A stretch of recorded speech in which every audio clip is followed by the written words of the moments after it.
in 1989, you co-starred in the ABC miniseries The Women of Brewster Place, where you played Robin Givens' boyfriend. Mm-hmm. And this was around the time that she was getting divorced from Mike Tyson. Yep. Did you know about that whole situation? Did you guys talk about it at all? No. I mean, I knew about it through the press, which was everywhere, but no, I never addressed it. You know, I was Apshu. I was her boyfriend on screen, and that's the way I kept it. You know. Okay. I don't lie. I'm not a very messy guy. Okay.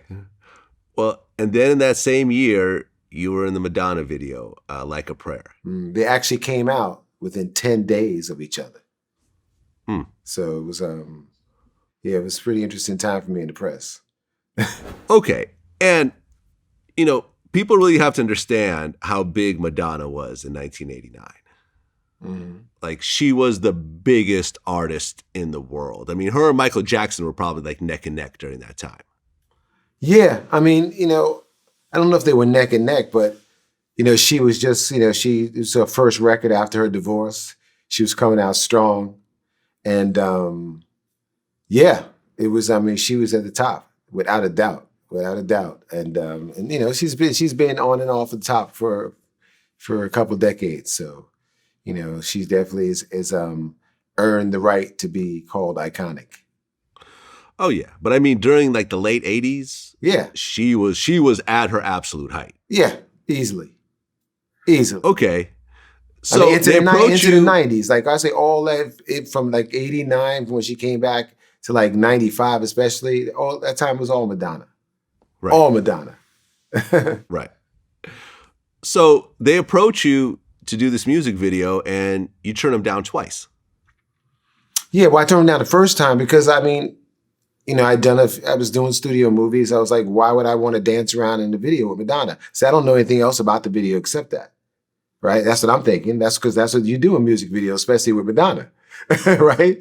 So I'm like, you know, what do I need to be doing that for? And so then the second time around, my agent said to me, why don't you meet Mary Lambert? She's a feature film director, and maybe something else will come out of this. So I met her, and she explained to me the concept of the video and that she wanted me to act, you know, and to play two different people. And I was like, oh, okay, now I'm intrigued. And, you know, and so from that, I was like, okay, well, let me hear the song. And I heard the song and I was like, wow, I know that's number one. So I'm like, okay, you know, and so, you know, from that, it was, you know, pretty much simple, you know, after I met Madonna, you know, and we seemed to meet everyone's approval. So made the video, and it was it just became, you know, huger than I thought it would be, especially from the jump, because I thought it would be the lead off story in like the calendar section or the, you know, entertainment section. I didn't know it'd be lead off story at 5 on every news station, you know, the front page of the newspaper, not in the calendar section.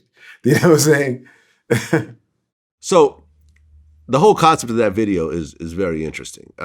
So you're getting arrested in the beginning, and then she's sort of running away from something, and she goes into a church where there's a kind of a religious statue of you in a way. Right, but first you have to realize that she saw a crime being committed against a woman by some thugs, okay? And then she saw the police come and arrest the black character, black man, instead of the real guys who did it. And she saw this all.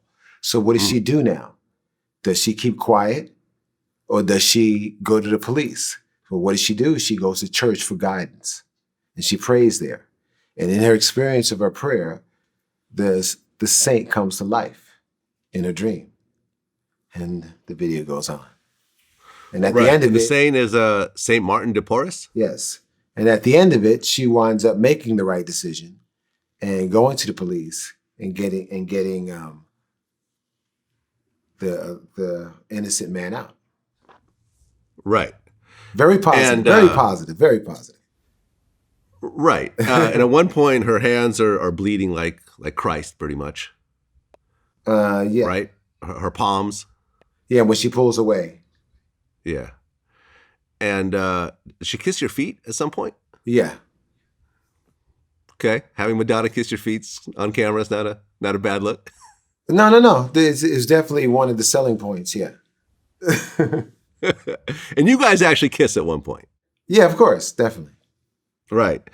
But then there was this one scene, and I remember because I'm old enough to actually remember when this was coming out. When the video was coming out, there was all this controversy around it, and I remember MTV showed the video to like a black man, and he goes, "What's up with those burning crosses?" Mm-hmm.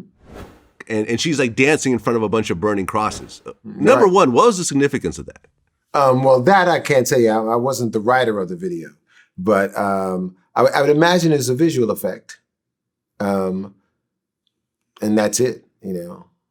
Crosses burning in the back. It's like you can look at it any way you want. That symbol doesn't just belong to a racist hate group. It also belongs to anyone who wants to be inspired by it. So if it's at night and the crosses are burning, depends on who's burning them. Right. Right. Well, it was a purposely edgy video. And especially back in 89 when, you didn't have interracial relationships like that and Madonna kissing a black man and everything else like that. The whole thing kind of created a controversy. I think a good controversy. Yeah, it's actually, I think she might have posted, or at least whoever posted for her recently, which I reposted, how the video stands up so well today. As opposed to, showing about how things are in today's world. It'd be interesting if that video came out today. Yeah. And I guess that video really kind of picked up your career. And unfortunately, no, not really. What it did is it gave me, let people know who I was. So, because I got a lot of press. And although I was working, consistently, it's like that. There were some roles. For some reason, they seemed not to be that exact roles and stuff that I wanted to have. But I did have some good roles and memorable roles, and that's what I'm really more important to me is having memorable roles.